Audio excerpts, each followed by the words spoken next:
আসসালামু আলাইকুম বন্ধুরা, আমার এই চ্যানেলে যারা যারা কমেন্ট করেছেন আজকে কমেন্টগুলো দেখব। সংক্ষেপে দেখুন, একজন ভাই আমাকে 3টা লাভ দিয়েছেন, আমি ওনাকে ধন্যবাদ জানাচ্ছি। আরেকজন ভাই আমার সাউন্ড মাস্টার কয়েলকে ব্যবহার করেন এই পোস্টের মধ্যে, এই ভিডিওর মধ্যে একজন ভাই বলেছেন ভাই আমি, মানে উনি সাউন্ড মাস্টার কয়েল ব্যবহার করেছেন। আরেকজন ভাই আমার ভিডিওতে কমেন্ট করেছেন, অসংখ্য ধন্যবাদ ভাই। আমি সোলারের লাইন দিছি, মনে হয় কালো তার এবং লাল তার দিতে ভুল হয়েছে, তাতে দেখলাম ভিতর থেকে ধোঁয়া আসছে।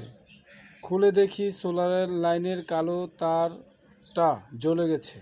কালো তারটা জ্বলে গেছে মানে যখন আপনি ভুল কালেকশন দিয়েছেন তখন কালো তারটা জ্বলে গেছে।